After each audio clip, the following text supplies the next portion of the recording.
Guys, so nandito na naman tayo sa ating journey. So sumakay tayo ng Joyride at ang journey natin ngayon ay sa Everbest at the next tayo ng Everbest and nandito na tayo sa Manila. So pagpunta ko nga dito ang haba na ng pila. 7 ako dumating dito pero anong oras na? 8:20 na kami naglakad. So ayan, usad-usad lang kami ng paunti-unti dahil mahaba talaga ang pila and ayan, kitang-kita nyo naman sobrang haba niyan and ayan, haggard na ang ate mo girl, kakatayo dyan at kakaantay. So kumain muna tayo ng ating bahon. Ito na nga pala yung pinaka-almusal ko for today's video. So ito at 9 AM na nga at nandito pa rin kami, nakapila pa din, walang kausad-usad pa din. So ayan, pang third batch daw ako, sabi nung nagbilang kanina na Tagalog. At binigyan nga pala kami ng form at magtetad na nga kaya pinilapan ko na ito ng dali-dali habang nakatayo. So ito na nga at mag-11 na, tumusad kami ng kaunti, tingnan nyo naman, papalapit na ako.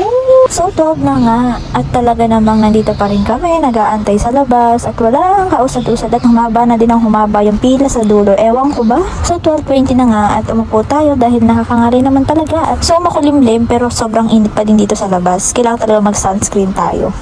Ayan, tingnan nyo naman, diba? Mukhang paulan pa siya niyan. And ayun, nag-aantay pa rin kami hanggang ngayon. At 1:20 na nga, ay nandito pa rin kami. Wala pa rin kaming galaw-galaw. So, ayan, may namimigay na naman ng papel si sir. And kumain na nga muna ako ng fishball para maibsan naman yung aking gutom ng tanghalian. Kasi alauna na nga, diba? Buti pa yun siya si kuya. O, alauna na, tulog pa rin. Ito kami dito, nakapila lang. 2:45 na nga nang pinakyat kami. So, ito na nga at papasok na kami sa loob. And finally, ilang oras yung nakatayo kami at nakatambay sa labas ay nandito na kami sa loob ng Everbest. So ayan, at nag-sign in na nga tayo dito.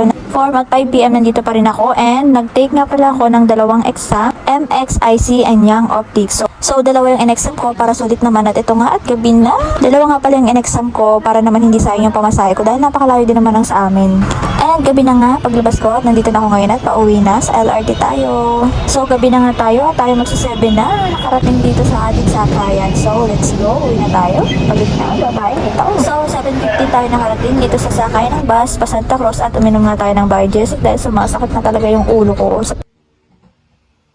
So guys, nakauwi na tayo at bukas ay may final interview na tayo sa Young Optics. So good luck sa amin.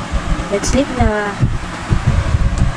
So eto na nga at umaga na. Ayan, magsa-7 ay nandito na ako sumakay sa bus papunta ng Hill Puyat para sa ating interview daw ng Young Optics. So ayan, pupunta tayo ng United Nations.